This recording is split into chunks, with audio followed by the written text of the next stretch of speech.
Chapter 9. I may look okay on the outside, but I was anything but just okay. After breakfast, Deacon walked me out of the dining hall through the back door, all eyes on us and a certain pair of eyes sending sensations through my body. How can he bear this when I barely can? It grows as you mature. The mate bond. Surely it had to be eating him alive? He's older than me by 4 years.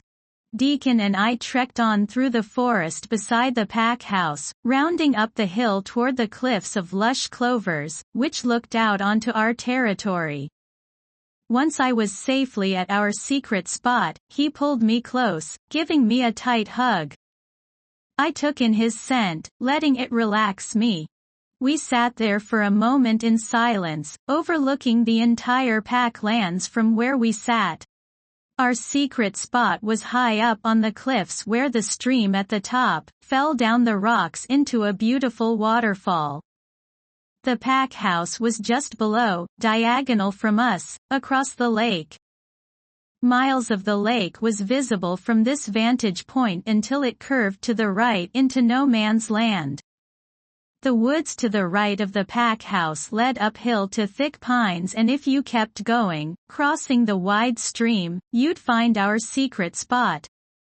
I watched the pack house begin to grow busier as time passed. The males who were finished with breakfast were filing outside, ready to warm up for training. All the males trained to be warriors no matter what title they held. The higher the title, the more training. Deacon sighed, straightening his posture as he looked over at me.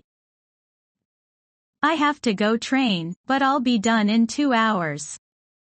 Wait here if you want, or do something else, but no going back to your room. Shift, explore, we can run together later. He smiled softly, getting up from his spot on the clovers beside me. I returned a tight smile as he backed away, giving me one last glance before taking off through the clearing and down the mountainside. The rushing water from the waterfall below drowned out all the sound around me. It was just me and my thoughts now. Here, in our secret spot, no one would bother me. No one came to this spot unless they were cliff diving into the deep, turquoise lake below.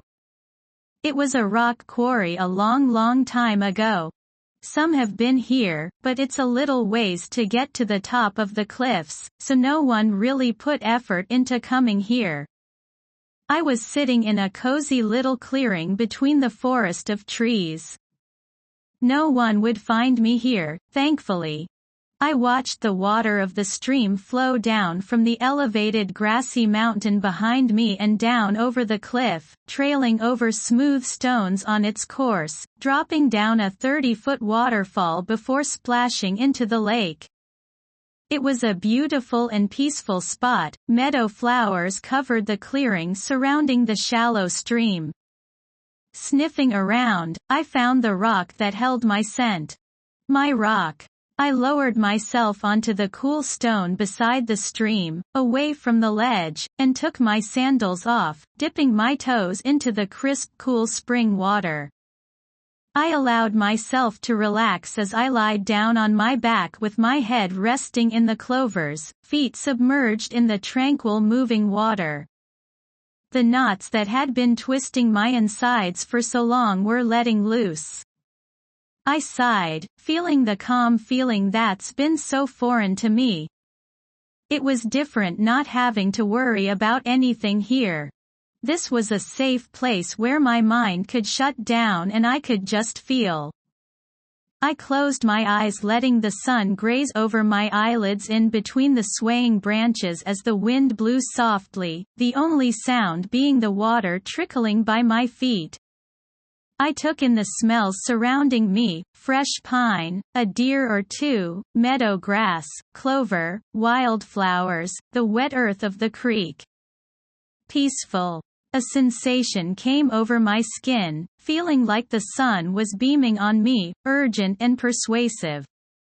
Tiny goosebumps crowded up my legs, over my thighs and slowly caressing the rest of my body before landing on my face, where I felt a current slowly buzz through my body. I knew what that meant. Opening my eyes briskly, I sat up so fast it made my head spin. I glanced around the small enclosed clearing, not seeing anything out of the ordinary. But he was here.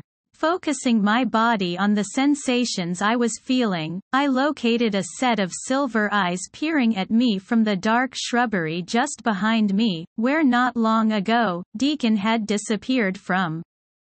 My eyes locked with his. His dark gray and white wolf inched out of the forest, his tail low and the front of his body sliding onto the ground, pawing closer to me as a whimper came from the wolf. He was waiting for my approval, begging me to allow him this one moment. Male wolves only ever do the submission stance if it is for their female, or when they have been bad. I knew this wolf. Slowly spinning around toward the male, feet tucked under me, I waited, signing that he could approach. I clenched my fists as my heart raced and those steel butterflies erupted again. It was going to be hard to do this. I did need to ask him regardless if it broke my heart. I needed to know. "What are you doing here?" My voice was weak with dread. The wolf inched closer again, but I held my hand up. He retreated back into the forest slowly, a whine followed by the snapping of shifting bones, shielded from my view.